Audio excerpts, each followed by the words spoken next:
बात करते हैं पाकिस्तान डेमोक्रेटिक मूवमेंट की, जिसके सरबराह मौलाना फजलुर रहमान कुछ दिनों से खामोश दिखाई देते हैं। खामोशी के पीछे राज क्या है?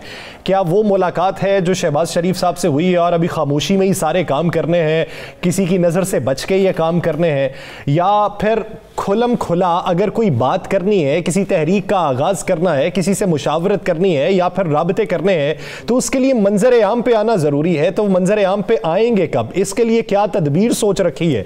राना साहब की तरफ बढ़ते हैं। पीडीएम में क्या मामला चल रहे हैं? तहरीक अदम एतमाद की बातें अब बहुत से लीगी रहनुमा भी कर रहे हैं, पीडीएम के दीगर सरबराहान भी कर रहे हैं, पीपल्स पार्टी भी कर रही है, लेकिन मौलाना इस पे खामोश है। देखिए, आपको बताऊं, मौलाना की खामोशी जो है ना, ये बड़ी खौफनाक है तूफान का पेश ख़ैमत अपोजिशन के लिए। अच्छा, अपोजिशन रहनुमाओं के लिए, हुकूमत के लिए नहीं, अपोजिशन रहनुमाओं के लिए। हुकूमत के लिए तो मौलाना जब बोलते हैं वो खौफनाक होगा। मौलाना का खामोश रहना, मौलाना का ज़रा बहुत से मामलात में मुख्तात रवैया रखना, मौलाना फजलुर रहमान साहब का ज़रा मामलात को तरीके से देखना। वो मौलाना साहब का मार्च है 23 मार्च को, क्या सर? और मौलाना साहब ने दूसरे मरहले का इलेक्शन भी लड़ना है, जिसका अनाउंसमेंट हो गई आज KPK के। जी जी, ठीक है। वो फरवरी में निशानात मिलेंगे 28 फरवरी को। उसके बाद लाजमी बात है, निशानात मिलने के बाद 10-15 दिन तो लगते हैं ना इलेक्शन में, या 20 दिन लगते हैं। अगर वो इलेक्शन ही 22 मार्च को हुए या 21 मार्च को हुए तो फिर तो धरना गया। दूसरा पीपल्स पार्टी, वो क्या करेगी? वो मार्च करने जा रही है, वो क्या करेगी? अपोजिशन तो दोनों सर जोड़ के बैठ गए कि हमारे साथ क्या हो गया। पंजाब में इलेक्शन का ऐलान लहदा हो गया कि मई में इलेक्शन है। 15 मई हुकूमत ने डेट दे दी, पंजाब हुकूमत ने। अगर इलेक्शन कमीशन 15 मई से पहले कह देते हैं तो उनको करवाना पड़ेगा, 15 मई के बाद कहते हैं करवाना पड़ेगा। मौलाना साहब जो है वो चाहते हैं कि मैं अपना तमाम फोकस जो है वो KPK के इलेक्शन पे रखूं, और साथ अगर मैंने तहरीक चलानी है तो आपको पता है ना, मौलाना साहब को अंदर से ही कुछ लोग पड़ गए हैं कि ये 23 मार्च को कैंसिल करें। वो तो लीगी रहनुमाओं ने भी, लीग के रहनुमा ने भी कह दिया और अंदर से भी कह दिया कुछ लोगों ने, और ख़ुद मौलाना साहब की जमात के अंदर से भी आवाज़ें उठनी शुरू हो गई हैं कि क्या ये जो मार्च है, हम मार्च करने चले गए, मार्च में वहाँ बैठ के कितने दिन बैठेंगे? सही। और अगर बैठेंगे तो उसका बेनिफिट ये तो नहीं होगा कोई और ले जाएगा, और जब वहाँ से उठेंगे तो फिर किसी ऐसी कमिटमेंट पर तो नहीं उठेंगे कि जो आज तक पूरी नहीं हो सकती। मौलाना साहब को ये अपनी पार्टी के अंदर जवाब देना पड़ रहा है। तो उसी तरह मुस्लिम लीग नून के अंदर जो है वो शोर मचा, जो मौलाना साहब तक पहुंचा कि जनाब ये मार्च शुरू हो रहा है, ये मार्च शुरू हो जाएगा, उससे पहले इलेक्शन भी हैं, उससे पहले सारे मामलात भी हैं। तो ये बता दें कि इस मार्च में मुस्लिम लीग नून सारी चले गई तो पीछे क्या होगा, और उसके बाद इस मार्च का फ़ायदा किसको होगा? अब फटा पड़ गया फ़ायदे पे। नून लीग कहती है जी हमें फ़ायदा होगा कि नहीं होगा। तीसरा, इनको एक मुसीबत और पड़ गई है यासर, जो जिस पे मौलाना साहब बड़े परेशान हैं।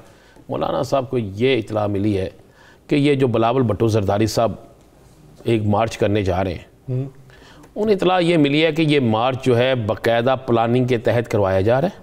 ये मैं लफ्ज़ आपको बता रहा हूँ। और इस मार्च में अगर बिलावल भुट्टो ज़्यादा तादाद में निकलते हैं बाहर और पहुँचते हैं, और उसके बाद वहाँ पहुँचने के बाद वो महंगाई या दूसरे मामला लेकर चलते हैं, और उनके वहाँ पहुँचने से कुछ मामला हल हो जाते हैं, तो फिर हमारे पास क्रेडिट क्या होगा?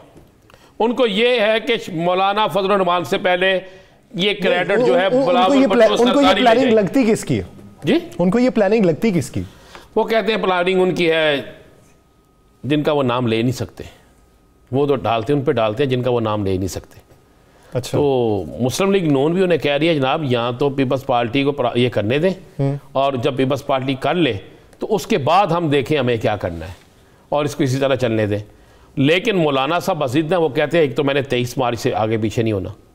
अब अगर मौलाना साहब 23 मार्च से आगे पीछे नहीं होते और कोई ऐसा मसला हो जाता है कि मौलाना साहब को 23 मार्च से आगे पीछे होना पड़ता है, तो फिर ये आगे पीछे बहुत लंबा हो जाएगा। यस सर, मैं आपको ये भी बता दूँ। नहीं, अब KP इलेक्शन का अगर दूसरा मरहला शुरू हो जाता है फिर तवज्जो उस पर होगी या लॉन्ग मार्च पे होगी? मैं इसीलिए तो कह रहा हूँ कि गवर्नमेंट भी कमाल की है, कमाल का खेली है। एक तरफ उन्होंने KP के देखें, कल तक तो उन्होंने कहा मई में इलेक्शन है, कोई मसला ही नहीं है, पंजाब में मई में इलेक्शन है, और उसके बाद ये ऐलान कर दिया इन्होंने KPK के इलेक्शन में मार्च में KPK के इलेक्शन होंगे, 28 फरवरी को इंतखाबी निशानात अलाट होंगे। तो अब मुझे बताएं कि KPK के जिन जगहों पे इलेक्शन है वहाँ पे मौलाना साहब भी भरपूर हिस्सा लेंगे, मुस्लिम लीग नून भी लेगी, और सबसे ज़्यादा क्राउड तो उन्होंने करना था KPK से का निकालना था ना। ऐसा ही है। अब KPK से क्राउड निकालेंगे कि इलेक्शन लड़ेंगे, यही तो अगर सवाल है। तो ये फंस गया ना बेचारा। मौलाना साहब परेशान है। मौलाना साहब कहते को कुछ राय का तो ये कहना है कि मौलाना साहब को ये यकीन दहानी है कि मज़ीद मुझे कुछ मिलेगा KPK में, और उसकी शर्त यही है कि मौलाना साहब फिर बस खामोशी से काम करते रहें। अब हम अगर ये मार्च निकालते हैं, मार्च लेके जाते हैं, तो फिर खामोशी तो नहीं रहेगी। मार्च में कुछ भी हो सकता है, किसी तरफ से भी कुछ हो सकता है, और जब कुछ हो जाता है तो फिर पहला हिस्सा जो मिला उसके बाद दूसरा हिस्सा नहीं ना मिलता। यार सर, मैं बस अब दबे अल्फाज में आपको ये बता दूं। तो अब मामला हिस्से का है, और आपको चलें एक और ख़बर दे देते हैं बड़ी। अगले चंद दिनों में सिंध के अंदर भी डेट अनाउंस हो रही है बल्दियाती इलेक्शन की।